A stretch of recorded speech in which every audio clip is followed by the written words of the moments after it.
శ్రీ గురుభ్యో నమః. విఎస్పి ప్రేక్షకులకు శుభోదయం. మీ ఇష్టదైవం అనుగ్రహంతో రోజంతా సకల శుభాలు కలగాలని కోరుకుంటూ నేటి పంచాంగం కార్యక్రమానికి స్వాగతం. ఈ కార్యక్రమాన్ని మీకు సమర్పిస్తున్నవారు వారాహి ఇన్ఫ్రా ప్రాజెక్ట్స్ వారి ధనుశ్రీ ఎన్క్లేవ్. తేదీ సెప్టెంబర్ 14 ఆదివారం. శ్రీ విశ్వావసునామ సంవత్సరం దక్షిణాయనం.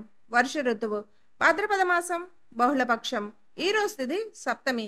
ఉదయం 8:58 వరకు. తదుపరి అష్టమి.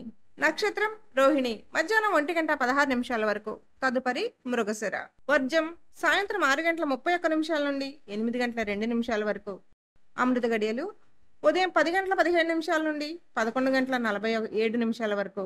దుర్ముహూర్తం సాయంత్రం 4:25 నుండి 5:14 వరకు. రాహుకాలం సాయంత్రం 4:30 నుండి 6 గంటల వరకు. యమగండం మధ్యాహ్నం 12 గంటల నుండి 1:30 వరకు. గోమాతను పూజించండి, గోమాతను సంరక్షించండి. సర్వే జన సుఖినో భవంతు. శుభమస్తు.